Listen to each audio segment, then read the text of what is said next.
Hello, good afternoon and welcome to the SMK National Campaigner Awards 2021. I'm Viv Groskop and I'm thrilled to be welcoming you again this year. This is my fourth year running of presenting these amazing awards. They're always a highlight of my year. You get to find out about people who are really making a difference and who never ever give up.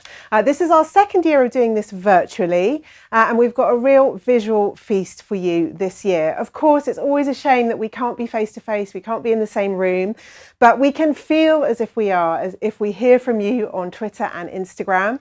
So don't forget to use our hashtag #LoveCampaigning and tag us at SMK Campaigners. We're going to be together for about an hour, finishing just after 5 p.m.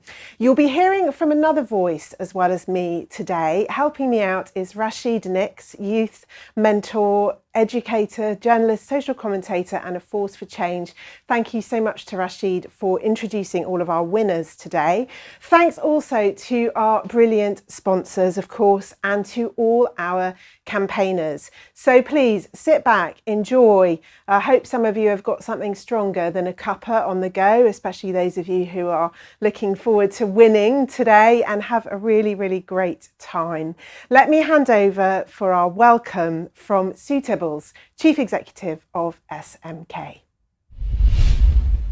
Welcome to the SMK National Campaigner Awards 2021, supported by Bates Wells. We're live again, and great to know therefore that so many of you can be with us. These awards are celebrating campaigns that have taken place in quite an extraordinary year. A year in which the whole world has been turned upside down by COVID-19. You might have thought that we'd therefore have a smaller field, less ambitious campaigns, and people struggling to organise. But as we now know, that couldn't be further from the truth.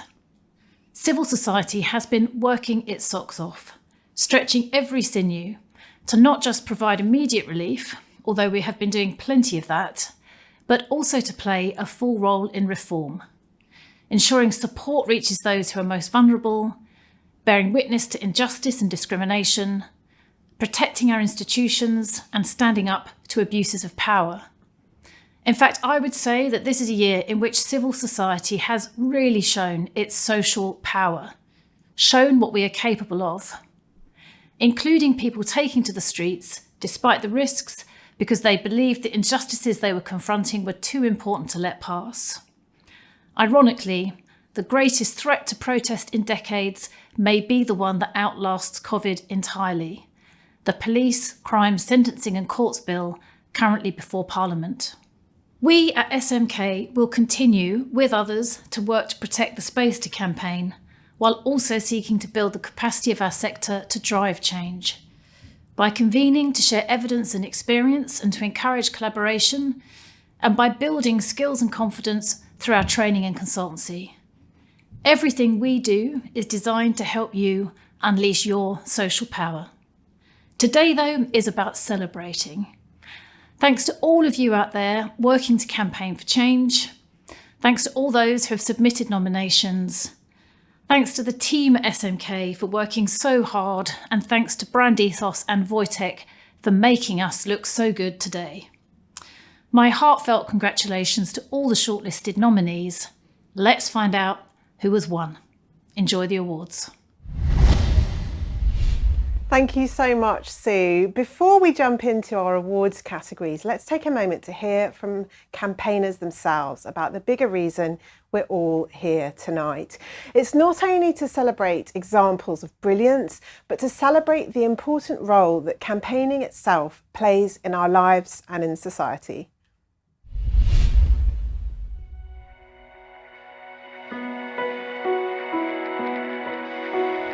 Tonight, we celebrate campaigning and campaigners. We celebrate because we believe that working for a better world is something worth doing.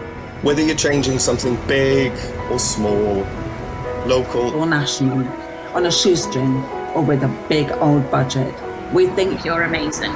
As far as we're concerned, you've already smashed it. So let's hear it for the campaigners, the agitators, the activists, the organisers. The creative, the courageous and the committed. The ones who persuade and who shine a light on injustice.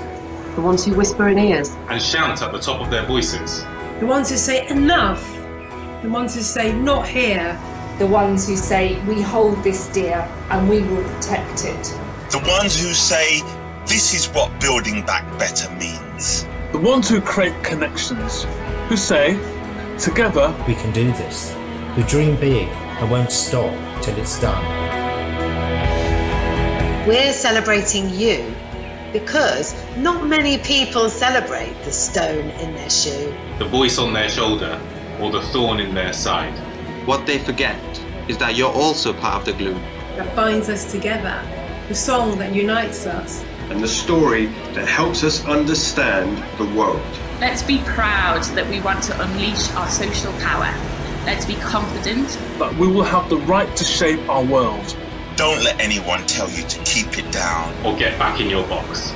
So thank you to everyone. Everyone. To everyone who's looked around at their neighbourhood, their town, their country, or their planet and said, I think we can make this better. I think we can make this better. I think we can make this better. Shall we make a start?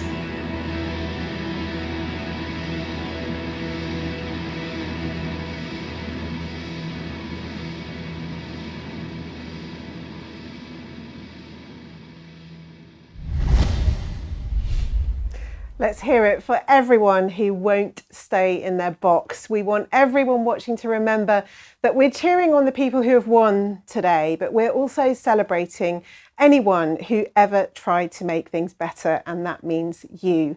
Don't forget to use our hashtag Love Campaigning and SMK Awards 2021 to share the love with our shortlist and our winners. Now to our first award, Best Coalition. Our first award is for Best Coalition, sponsored by the Frederick Mulder Foundation. This award recognises campaigns led by multiple partners in ways which are creative, respectful and genuinely collaborative. The 3 shortlisted nominations are hashtag But Not Maternity, improving support for children who experience domestic abuse, and hashtag Protect NHS Workers. And the winner for the Best Coalition Award is the Women's Aid and Action for Children-led coalition with 18 partners to improve support for children who experience domestic abuse. Each year, around 800,000 children in England experience domestic abuse. The consequences can be devastating, but children often struggle to get specialist support. Action for Children and Women's Aid brought together domestic abuse, violence against women and girls and children's organisations to unite their collective might and expertise. The campaign raised children's experiences up the political agenda and secured changes to the domestic abuse bill. They amplified the voices and expertise of survivors and frontline services, which brought authority and authenticity to the campaign.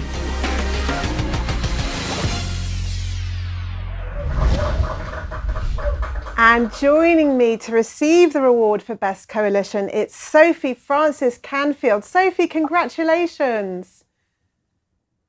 Thank you so much. I'm delighted to accept this on behalf of Women's Aid and Action for Children. That's wonderful. It has been a really tough year for everyone. How did you get your message to cut through during this difficult time? I think Women's Aid and Action for Children, we undertook quite a lot of groundwork with the coalition between 2018 and 2020, which really ensured that child survivors were on the agenda. As you say, the last year was definitely a challenging time, and many organisations were leading powerful campaigns on domestic abuse, both in relation to the pandemic, but also the domestic abuse bill, which is now an act. Including the Step Up Migrant Women campaign led by the Latin American Women's Rights Service. So I think the coalition's groundwork alongside, really effective cross-sector working really ensured our success in getting the government to meaningfully include child survivors in the new law. Yeah, as Rashid mentioned in the winning statement there, this was a coalition of 18 different organisations, which is extraordinary to get all of those working together, such an achievement. What advice would you have to others about how to make that kind of coalition work? I think for our coalition, it was really important having two organisations from each kind of sector as chairs to kind of join up those two different sectors, but to enable us to kind of have the debate and discussion that we needed to on key priorities. And I'd just like to say, you know, we had a fantastic partner in Action for Children. It's been really great to work with them on this, and I know how delighted they'll be about today's win. And I think with all the campaigns nominated today, each member of the coalition was really committed to securing legislative changes to ensure that child survivors were recognised and protected and received the specialist support they require. And of course, this commitment comes with the perseverance and hard work to securing those goals, which we all undertook together as a coalition. Amazing. Sophie, thank you so much. Congratulations to you and to all of your coalition partners.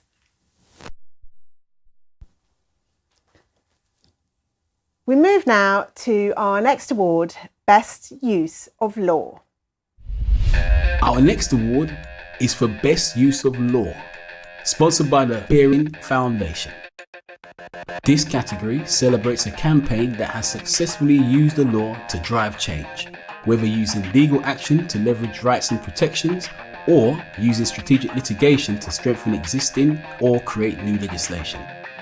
The four shortlisted nominations are Child Poverty Action Group's action on the unfair residency test for children claiming disability living allowance, Foxglove and Curtis Parfit Ford's action on the unfair A-level grading algorithm, Nicola Salvato's action on the childcare proof of payment rule, and Shelter's action on DSS discrimination against private renters.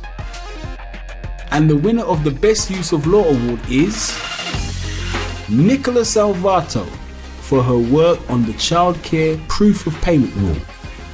When Nicola moved into full-time work, she needed childcare for her then 10-year-old daughter. She found she would be required to pay childcare costs up front before she could claim them back from Universal Credit. This is the proof of payment rule. She challenged the policy and won her judicial review, which found that the rule has disproportionate prejudicial effects on women.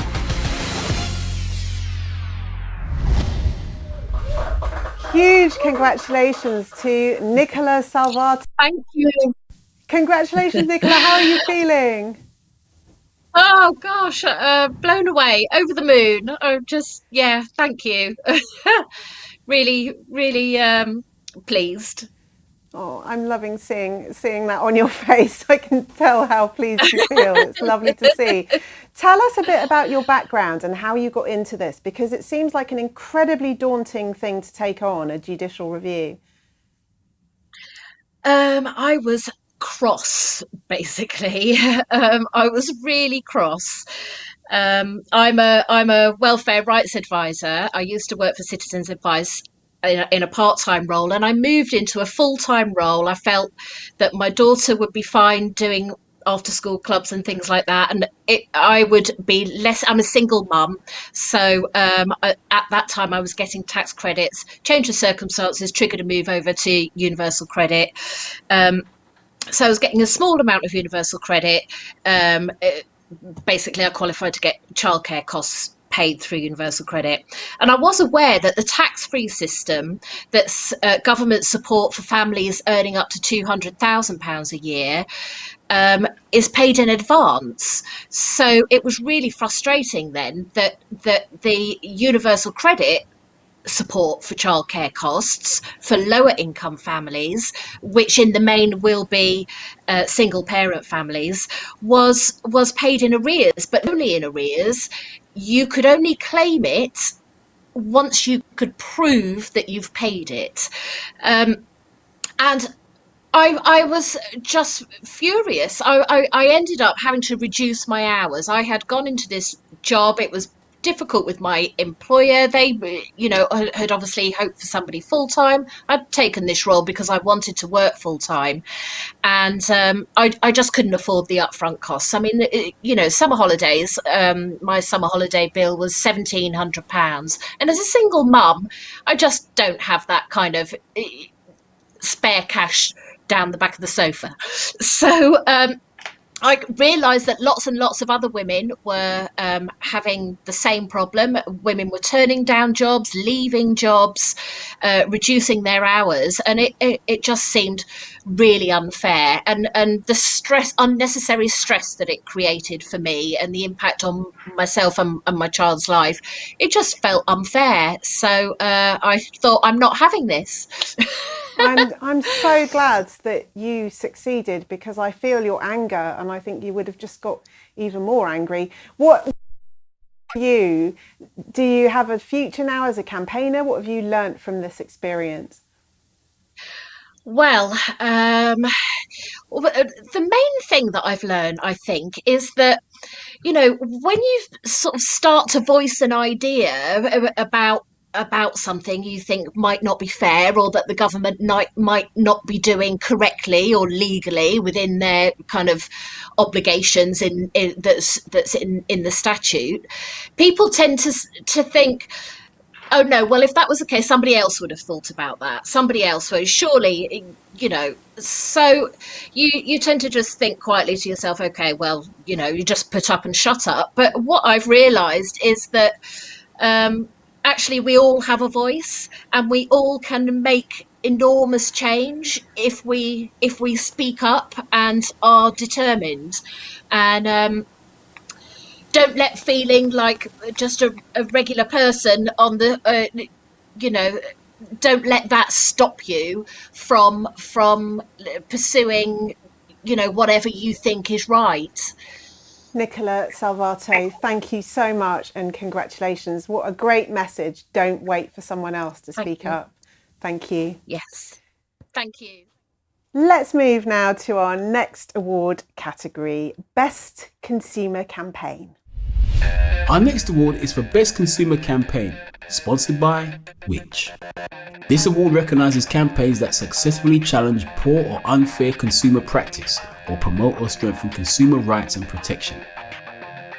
The 3 shortlisted nominations are 38 Degrees, Save Our BBC, Money and Mental Health, Stop the Debt Threats, and Natasha's Law. And the winner of the Best Consumer Campaign Award is Money and Mental Health Stop the Debt Threats campaign. This campaign successfully changed decades-old rules that force lenders to send intimidating letters to people in problem debt, which can contribute to people becoming suicidal. Default notices, the most distressing debt letters, are being changed. Language will be simplified and made less intimidating. Text will no longer be written in shouty block capital letters.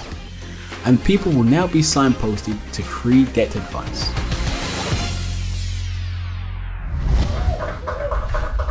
Congratulations to Money and Mental Health. Joining me now is Brian Semple. Hi Brian, congratulations. Thank you very much. We're absolutely thrilled to win this prize. Tell us a bit more about this campaign and the impact that it's going to have for people. Well, we hope that this campaign can make a big difference in reducing the kind of psychological impact of being in problem debt. So people told us that when they're getting these intimidating letters through the door, it can leave them feeling panicked and hopeless and just not knowing a way out of their situation. And in some instances, it can actually contribute to people becoming suicidal. So we hope that it will really reduce that stress. We hope by giving people signposting to free debt advice, it'll help them actually climb out of their debt problems. And we think that in some instances, it could actually save lives. So we think this could make a really big difference. And I know that at Money and Mental Health, you work really closely with the individuals affected. Why is that so important to make that connection? Yeah, it's absolutely central to our values as an organisation to be led by the experiences who've been personally affected by these issues. And we are very lucky to have a research community of about 5,000 people with direct experience of these issues who shape our research and whose ideas and experiences help us identify where there are problems and come up with solutions. And I think the other thing is that whenever people with personal experiences speak out in the media, and talk at events, that's the bit that people really take away from them. It's the thing that really cuts through, more so even than research or really striking numbers. it's people's stories that really make the difference. So it's very important for us, and it really helps us make a difference. And this award is definitely a big testament to the incredible support we have from our research community. Brian, tell us, where are you and how are you going to be celebrating this award? Well, we're all at home. I've got the whole team watching it with me in our different places, and we're all having a wee glass of bubbly to celebrate. So, it was a campaign that took nearly 2 years for us to get a victory on, and we all worked really hard on. So we're really thrilled, and to be recognised alongside so many other brilliant campaigns really means a lot to us. So we're all absolutely delighted. Oh, well, thank you so much to Brian Semple and everyone at Money and Mental Health. Huge congratulations. Thank you very much. Let's move now to our next award category. I'm not supposed to have a favourite one, but this really is my favourite. It's all about who's pitted against whom. Our next category is David and Goliath. The next award is David and Goliath, sponsored by the Joseph Rowntree Reform Trust. This award is all about the little guys. It celebrates individuals or small campaign groups that take on much bigger organisations and challenge vested power. The 3 shortlisted nominations are Freedom to Donate, Jason Evans' Factor 8, Contaminated Blood Scandal Campaign, and UK Overseas Fossil Fuels Campaign. And the winner of the David and Goliath is UK Overseas Fossil Fuels Campaign. For decades, the UK has provided billions in taxpayers' money for fossil fuel projects all over the world. The UK taxpayer has supported coal mines in Russia, oil refineries in Bahrain, and gas projects in war-torn Mozambique. This financial support has made climate change worse and locked countries into fossil fuel use instead of moving towards clean energy. After being repeatedly embarrassed by the campaign, the government announced that all taxpayer support for fossil fuel projects overseas would end. The UK is the first major country to make this commitment. Within weeks, the new Biden administration in the US announced it would follow the UK, and several EU countries are known to be planning similar moves.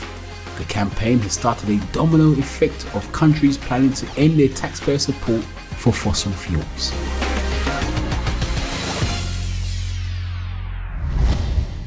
Congratulations! The David and Goliath Award. Joining us is Adam McGibbon, founder and campaign coordinator. Adam, congratulations. Oh, you see, this is a problem with David and Goliath. David is, which one is quiet, David or Goliath? One of them's quiet, one of them's very loud. Sorry, I think that was my fault. Oh, there you go. Fighting back for the small voices. I was just saying how fantastic this is, but also it's just a shame that we all can't be together because there were so many people involved in this campaign, so many people, and yeah, it's just fantastic. Tell us about how the campaign got off the ground. So you heard a little bit in the introduction there about the billions upon billions of pounds that the British government spend on fossil fuels, and it was always seen as this impossible thing that we would be able to stop them, and especially since no other government in the world had actually done it. No one seemed to be working on it, and when I found out this was happening, I couldn't really get it out of my head that our government was doing this and no one was challenging them on it. So I felt like there needed to be some attempt to change that, and started to look around for other people who felt the same way. And as soon as I started finding those people, we started bringing together those organisations who were interested. We started campaigning, protesting, speaking to MPs. We got a parliamentary committee involved who conducted an inquiry into the issue. And at that point, that's when things really took off. When we started to get the legitimacy of a parliamentary committee behind us, that's when things started to really, really go places. So a huge subject, lots of people involved. What's the one thing that you would say was the secret to success? I think there's lots of secrets in this campaign, but I think some of the reasons for our success were things like it involved a bunch of really, really, really dedicated people who didn't give up, who really believed passionately in what we were trying to do.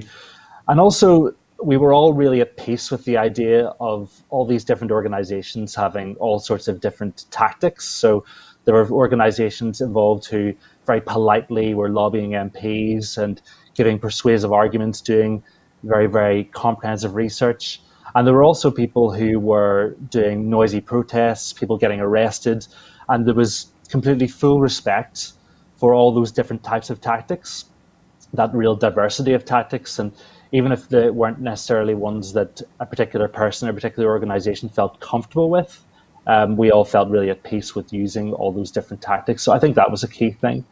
Another thing was how long we spent working to try and get unexpected messengers to back the campaign. And when I say unexpected, I mean like business leaders, people on the right wing of politics, international figures like Ban Ki-moon, the former UN Secretary General. We went out of our way to try and find people who weren't the usual suspects when it came to environmental campaigns.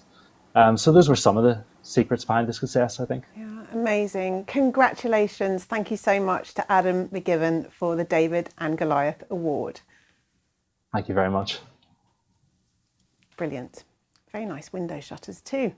Now on to our next award category, Amplifying Unheard Voices. Our next award is Amplifying Unheard Voices, sponsored by the John Ellerman Foundation. This award recognises campaigns that are either led by or that give voice and profile to those groups that are least heard. The three shortlisted nominations are Black Lives Matter Protest 2020, No Age Limit, Age UK, and TUC Protecting Workers Furlough Campaign. And the winner of the Amplifying Unheard Voices Award is Black Lives Matter. The killing of George Floyd in Minneapolis was the catalyst for widespread anti-racist protests in the summer of 2020. Though Floyd's death took place in the US, the cry for racial justice was felt deeply in the UK and across the world. Britain stood up against racism, declaring support in their thousands for the Black Lives Matter movement via a succession of passionate protests. These mass protests created a platform for the voices of black and other people of colour. Many said that for the first time they felt heard and able to share their struggles with others outside of their race. Some organisations have said that the momentum that was created helped them shift towards more anti-racist practices. Ultimately, society was once again forced to confront uncomfortable truths, a long-term conversation that continues.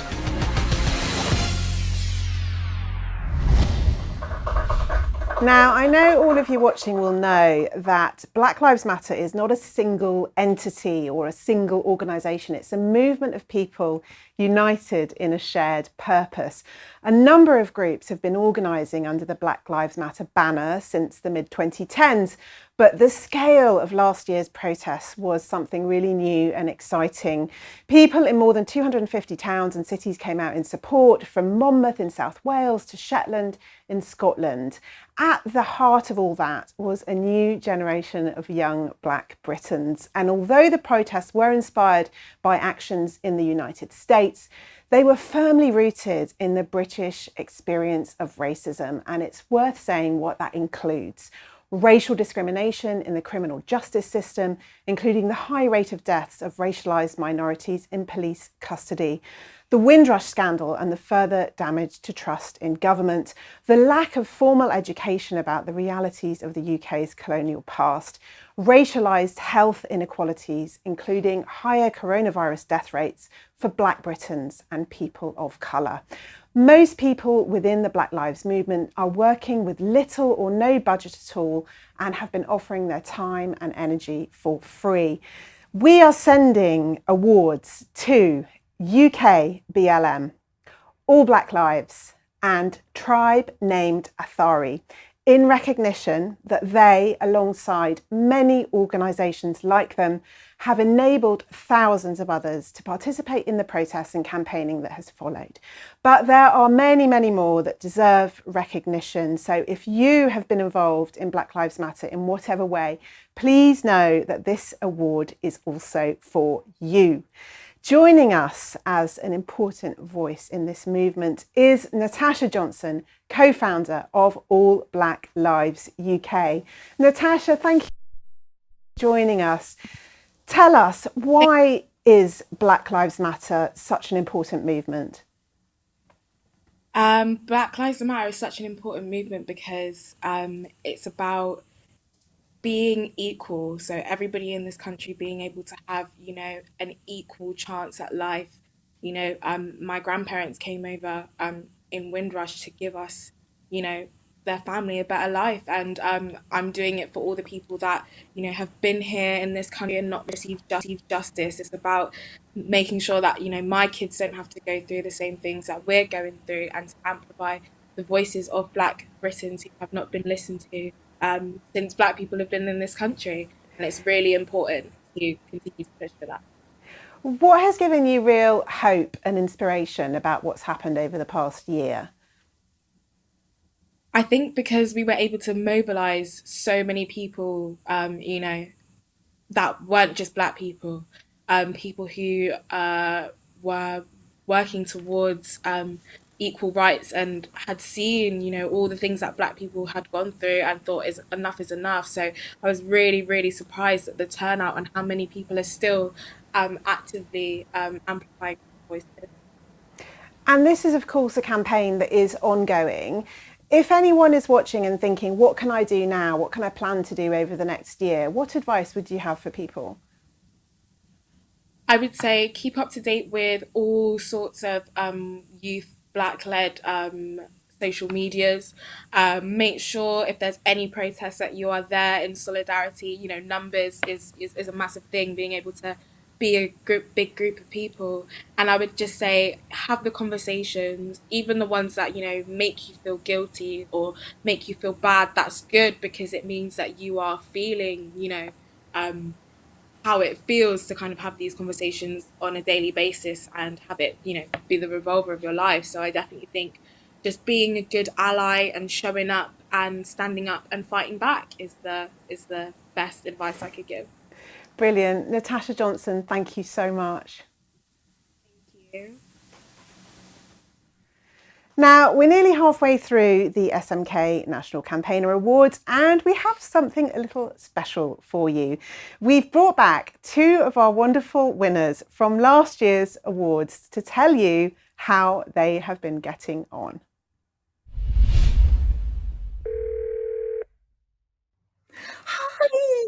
Hi. Hi, Kate, how are you? Oh, it's lovely to see you. When we were shortlisted and were announced as a winner, I think the team felt incredibly privileged. It gives you that extra motivation that you are doing the right thing and that it is something worthwhile. I think sometimes we forget in our journey of campaigning that there are moments where there's struggles and challenges on the way. But when the award was announced, I think we all felt quite a bit relieved that this is making an impact, and it goes to show other people do recognize that. But yeah, I think after we won, I think it was good to get those cupcakes from the Sheila McKechnie Foundation, which we shared around. They were quite tasty and delicious.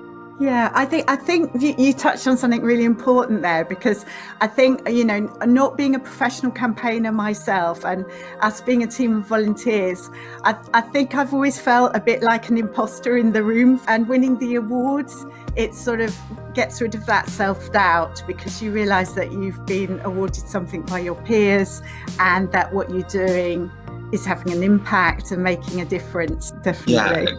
Exactly. I think I would never tell anybody if someone asked me, "Oh, are you a campaigner?" I never used to say yes to that question. I was like, I just care about an issue that's important to me.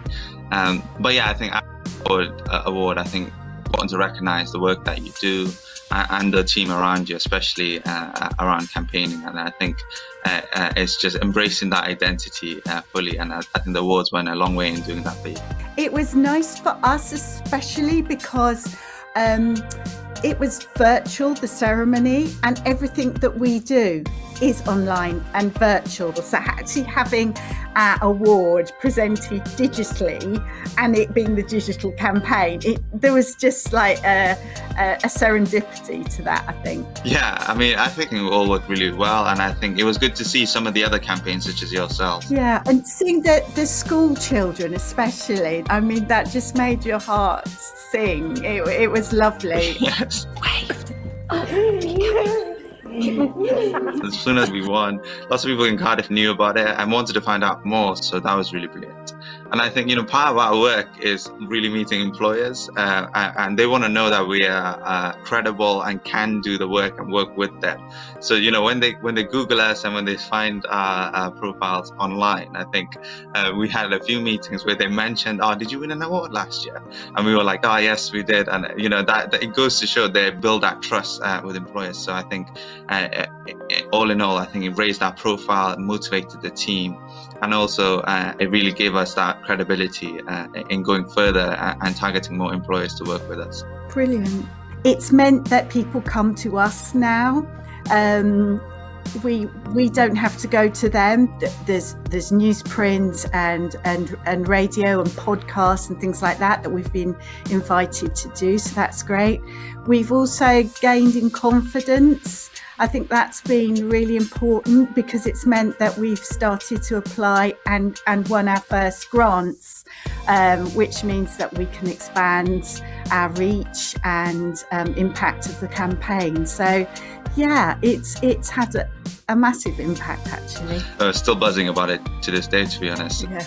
There's never been a time, I don't think, where we have needed those voices amplified across all different sorts of campaigns. Whatever you're campaigning for, it's great to be part of this community.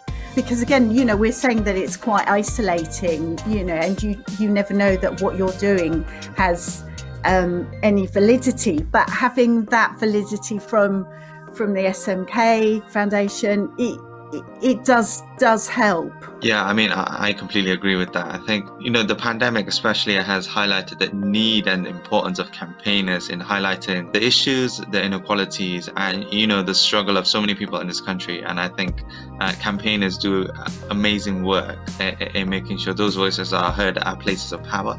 And SMK does that job of bringing this community together to amplify their voices, give that training, and point to things where what works and what doesn't. I think their expertise is invaluable to so many people. Yeah.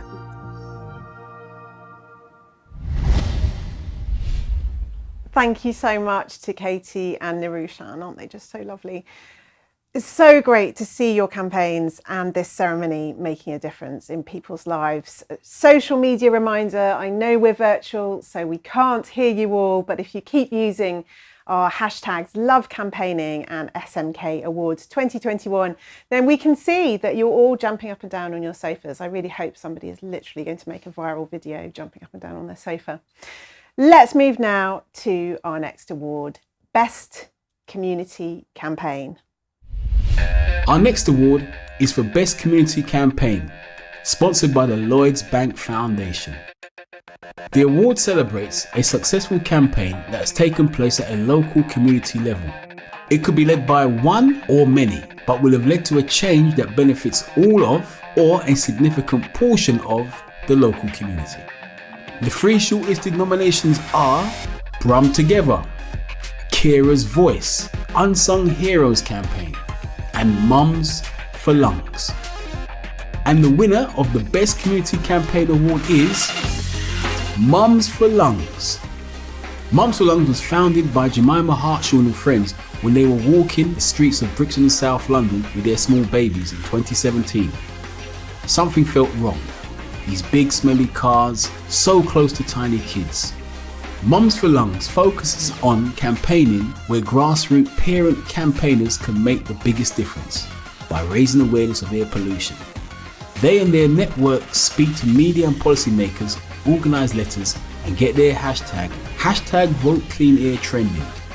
They're asking the Mayor of London to take more action, convincing local councils to dedicate a cabinet member to clean air and taking on businesses involved in lobbying against clean air zones.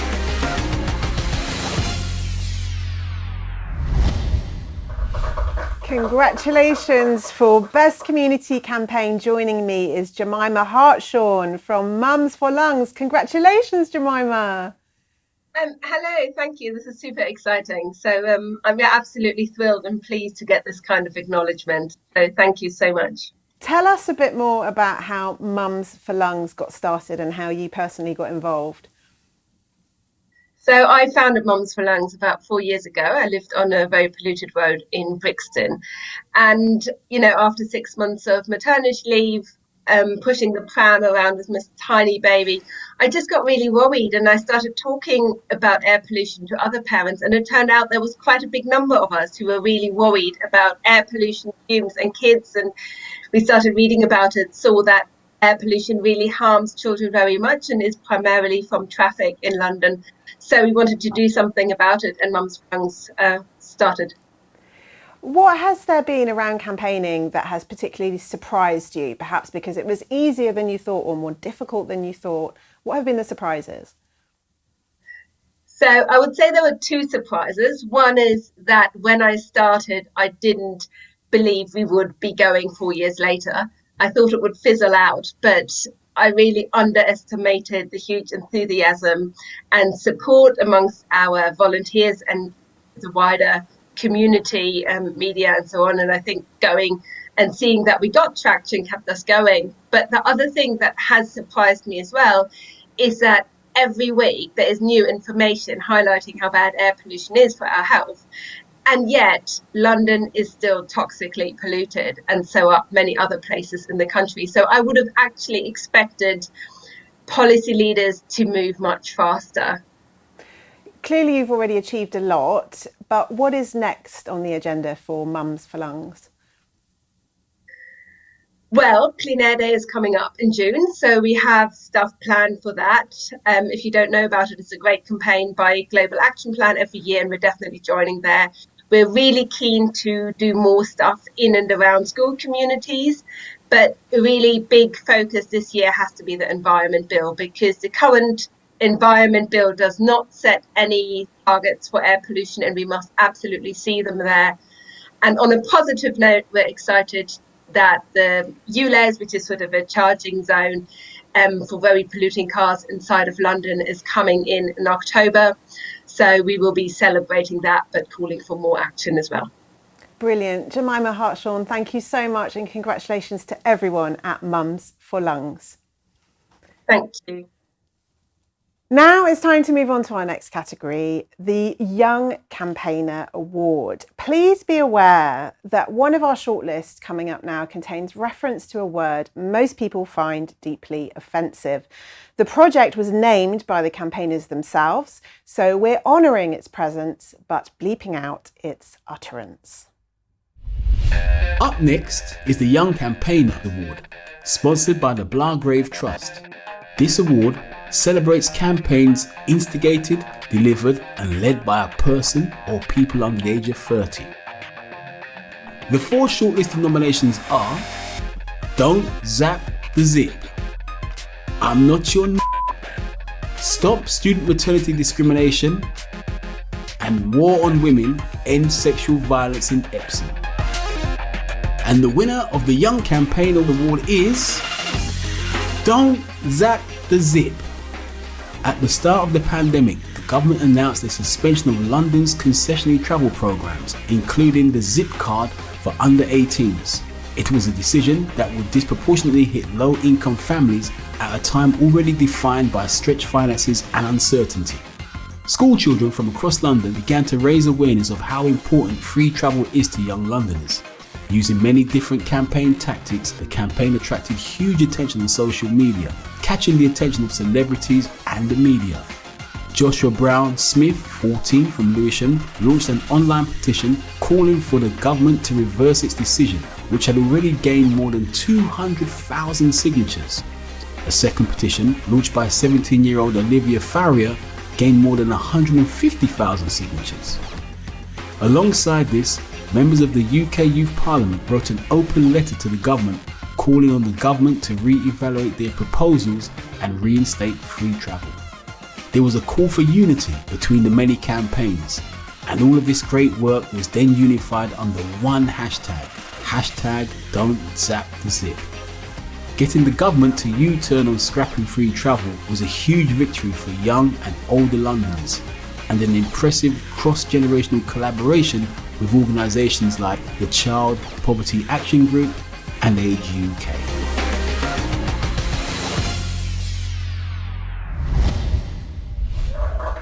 Congratulations to Don't Zap the Zip, and joining me is Theodore Sergiu, one of the campaign.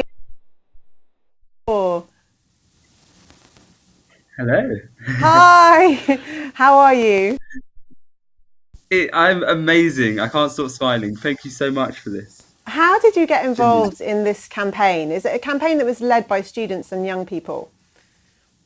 Yeah. So, in all fairness, it's one of those where everybody led it. So originally, we were all just individual passionate people who could see our travel being scrapped. And it was signs on Twitter. So seeing other people doing their own things, being leaders. It's a campaign full of leaders and just unifying together. And that's how we really started it.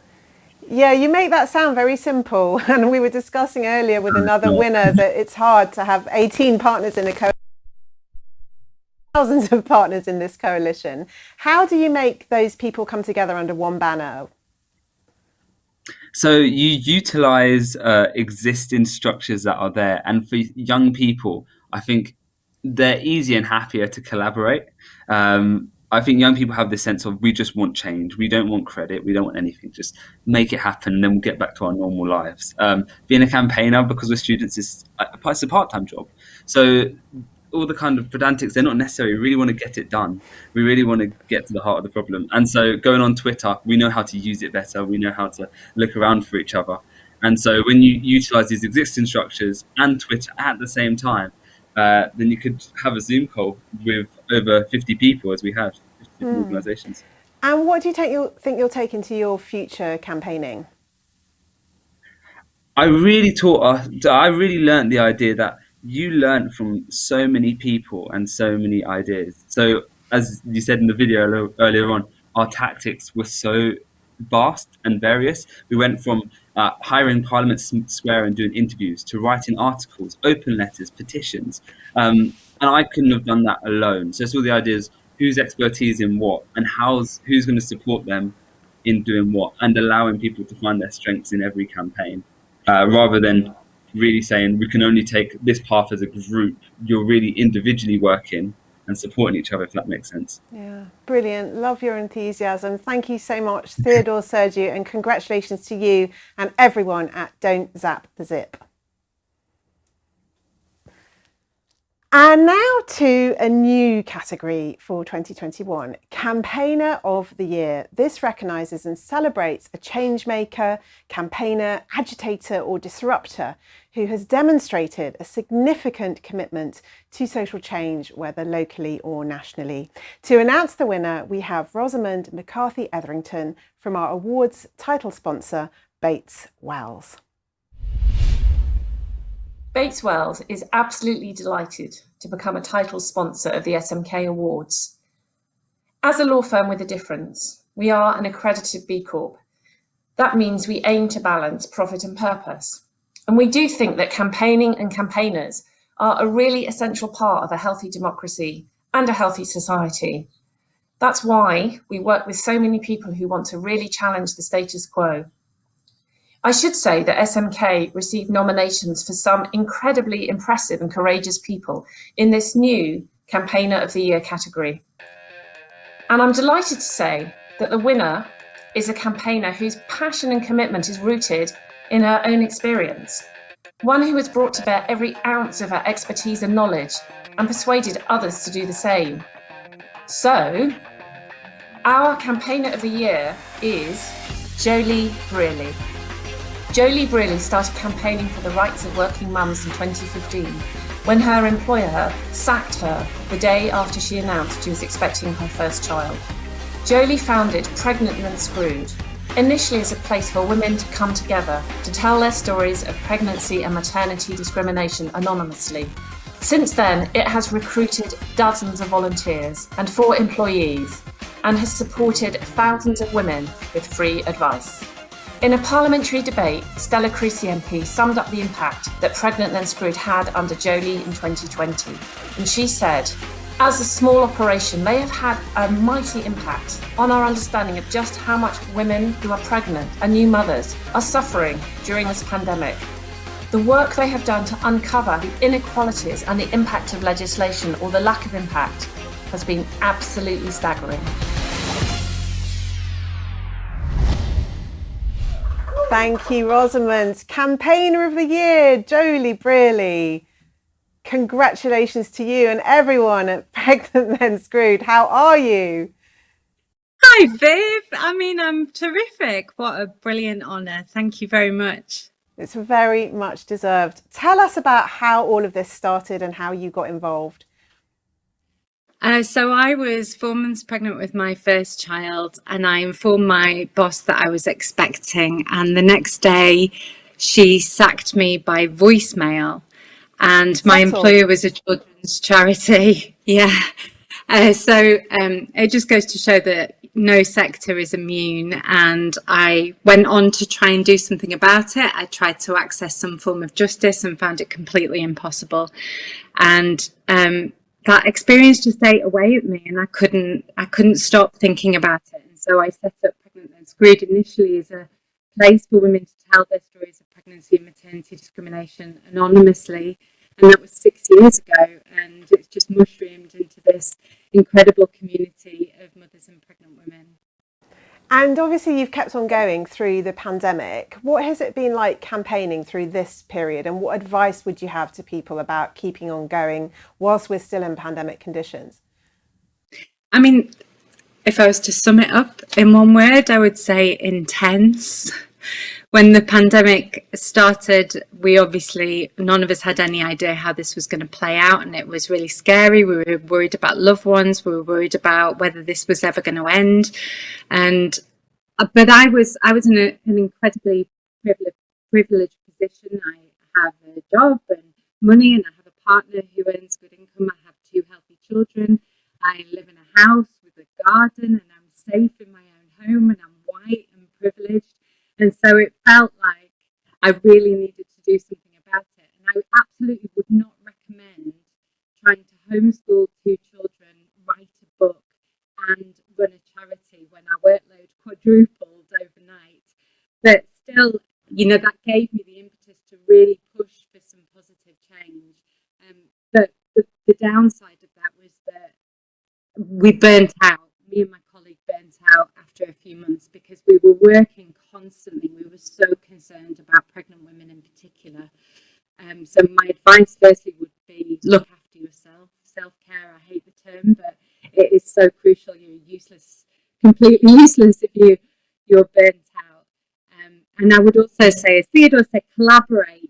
We had some incredible collaborations. Birthrights definitely deserve an award as well for the work that they've done, and they were such brilliant collaborators. But if I was to think back over the pandemic, there's one story and one person that I always think about, and that's Mary Agyapong, who was the 28-year-old pregnant nurse who tragically lost her life to COVID-19 in April 2020.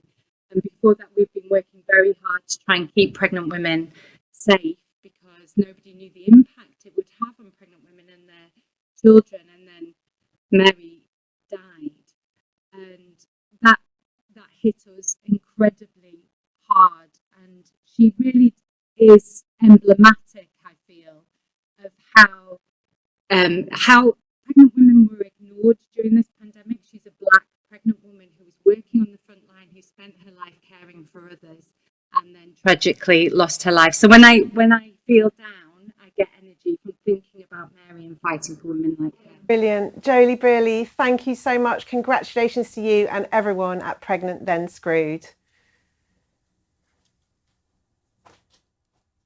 Hope you could catch all of Jolie's brilliant words there. Sorry for the technical difficulties. And now for our penultimate award of the night, the Long-Term Achievement Award.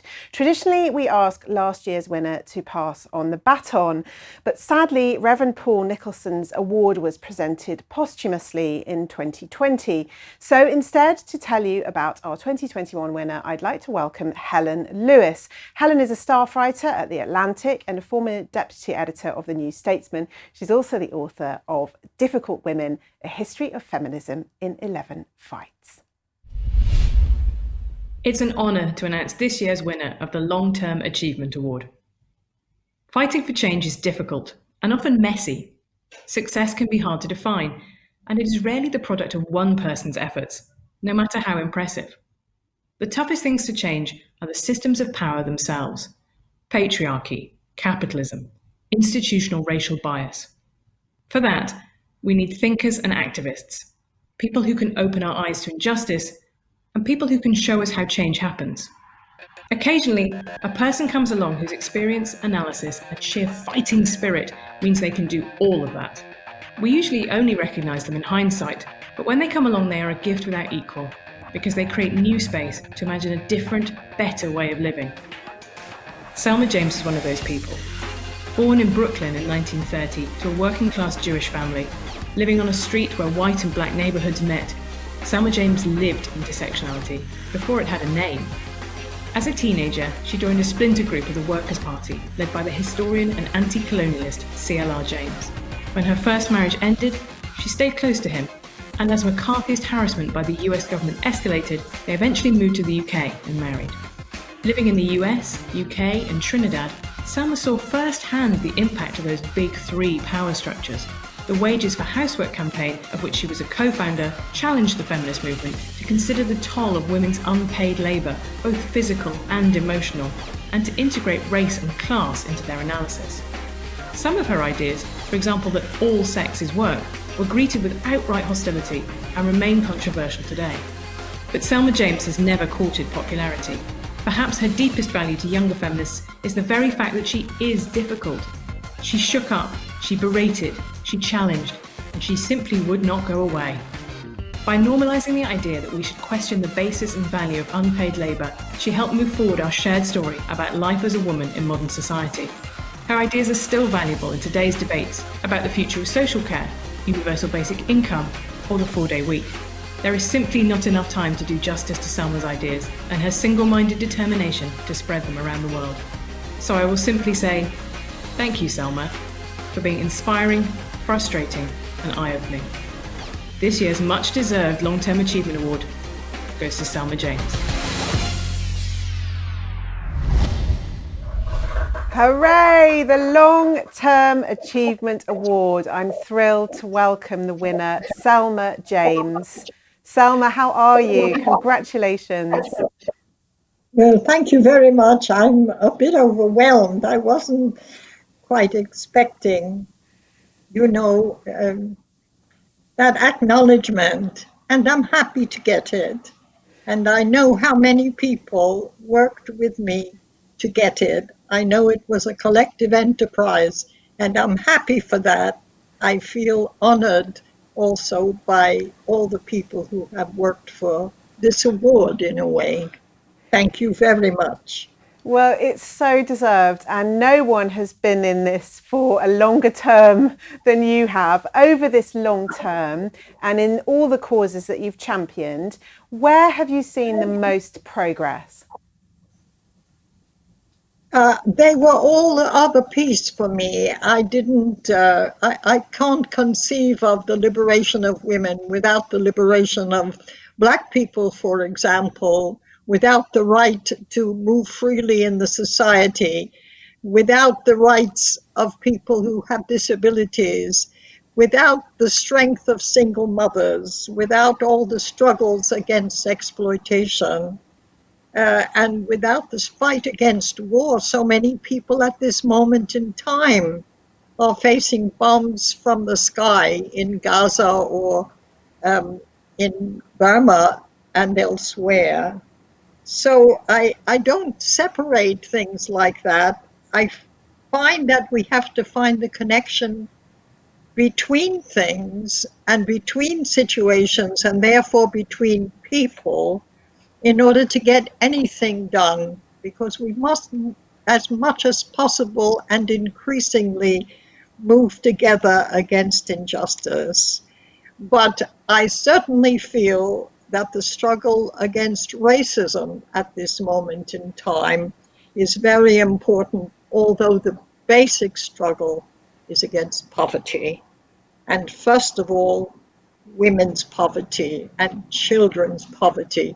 That's what we must all address, whoever we are and whatever sector we are. A lot of people have woken up to injustice over the past year. For people who are starting to think about new causes, new ways to campaign, perhaps becoming engaged in causes for the first time, for people at the beginning of their campaigning journey, what advice would you have for them? They should look at their own experience as children and as adults to begin to find out what other people are struggling against and to connect with them. I think that's a very good way to begin. It certainly helped me that I was a single mother at 19 or 20 years old, and that I used that experience, the experience I made, the heartache, and the people I met, and the women, and how they found to struggle for their own freedom and to struggle for their own financial independence, hopefully without having to take more work on, because it was such a job to have a child. You know, a baby is very demanding. And I know some women have done 2 and 3 and 4. I don't know how they manage. It's so much work.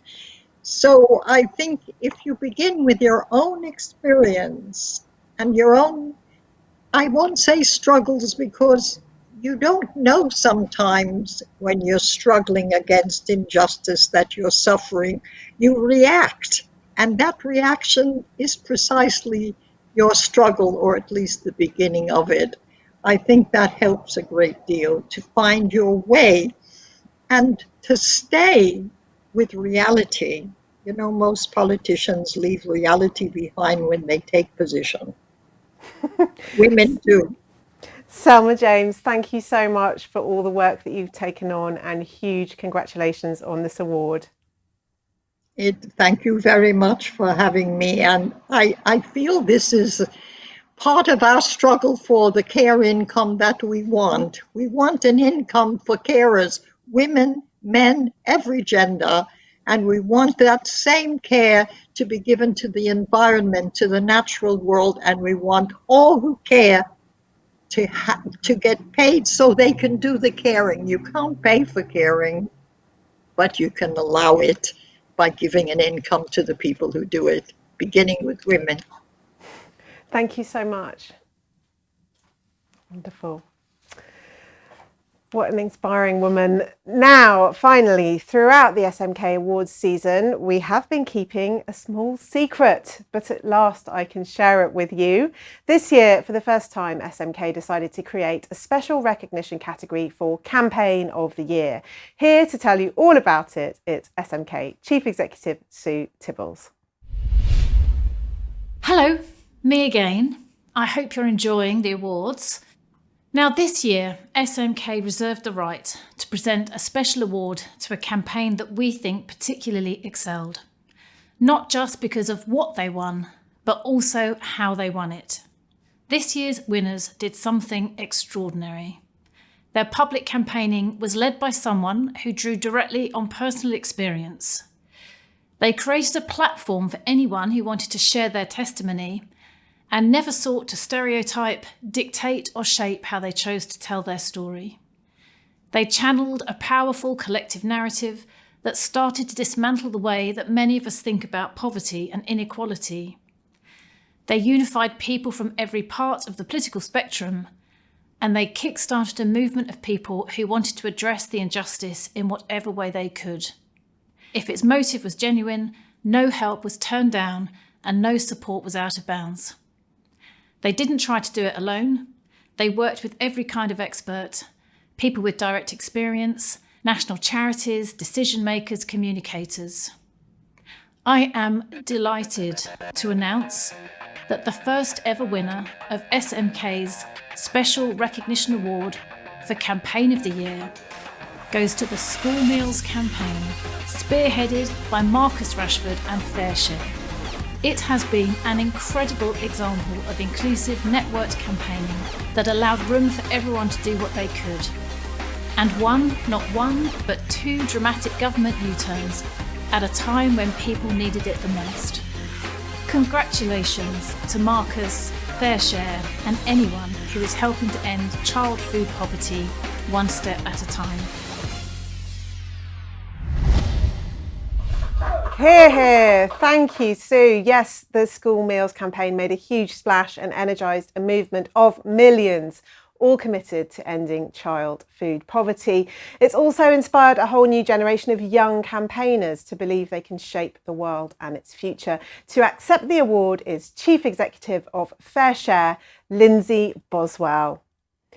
Lindsay Boswell, congratulations on this amazing campaign. How do you think you got so many people involved in this? It really captured people's imagination, didn't it? It's been overwhelming, and thank you so much for this award. The recognition of this is absolutely humbling, and listen, I'm accepting this absolutely on behalf of Marcus, but also on behalf of the 1,000 volunteers that day in, day out, right through every single lockdown in our 24 warehouses from the north of Scotland to the south coast of England and across Northern Ireland, have done the most amazing job of getting 4 meals every second of the year out to where it's needed. So to all of you, woohoo, thank you.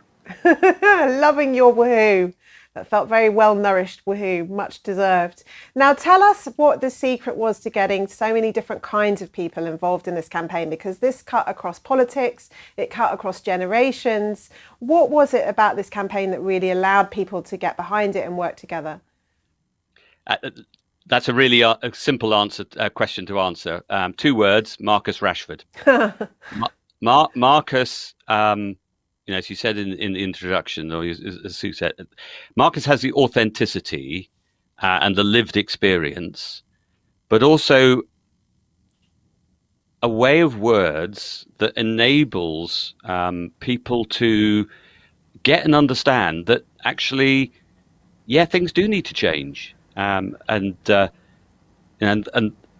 open letter that he originally wrote to Boris Johnson, and the way that he approached that, and the cleverness with which he allowed the wriggle room for the government to do a U-turn. Listen, many people in the voluntary sector will get and understand that a charity wants to make something happen, and they try and find a celebrity to help give the publicity of the oxygen of publicity to that. This was driven by Marcus. He knew of us because we were providing, through our Activate program, school meals during the summer holidays the year previously. So he'd visited us, he'd been intrigued. He said this was exactly the sort of service that he benefited from, and he wanted to understand what more could be done. And he drove it, and we then hung on to his coattails. So in a way, it's a complete sham that I, as the Chief Executive of Fair Share, am holding this up, because the work was done by Marcus. And for somebody so young to have the nous to know how to approach people, to have the sense to seek advice where he needed to, but he was always really clear about what he wanted to try and achieve. And it was a very, very simple proposition, which was, we should not have any kids that go hungry on these islands of the United Kingdom. And in 2021 or in any other year, for that to be the case is an absolute disgrace. And then the Fair Share side of it is we redistribute surplus food that is fantastically high quality, good food, out to 12,000 charities that are turning that food into, last year food parcels, but normally really healthy meals that connect vulnerable people, families, children, with then the support and the services that can really, really help them turn their lives around. And so we owe a huge debt of gratitude to Marcus, because he has transformed the landscape. We all owe a huge debt of gratitude to all of you and to everyone involved in this extraordinary campaign. Congratulations and thank you, Lindsay Boswell. Thank you very, very much. Well, that brings us to the end of this year's awards. Thank you so much to all of you for joining in. Huge congratulations to all the winners, all the runners-up and campaigners everywhere who do so much to keep all of us inspired and really keep this belief alive that things can change. Thank you so much to our sponsors. Thanks to our production team at Wojtek and to our brand team, Brand Ethos. For all the people who have taken part in our wonderful campaigning celebration video, the one where the man was talking on the side of the bus, which just took my breath away. And to Katie and Nurashan, our winners from last year, for coming back to see us. Thank you so much for those beautiful videos. All of you at home, I really hope you're going to raise a glass now, at the very least a cuppa, to all the campaigners that we've celebrated this evening. And don't forget to tweet about your favourite campaign of the night using our hashtag #LoveCampaigning at SMK. We love campaigning all year round. We will see you again, of course, for the 2022 SMK National Campaigner Awards. Meanwhile, keep campaigning, keep the faith, stay inspired. Thank you and good night.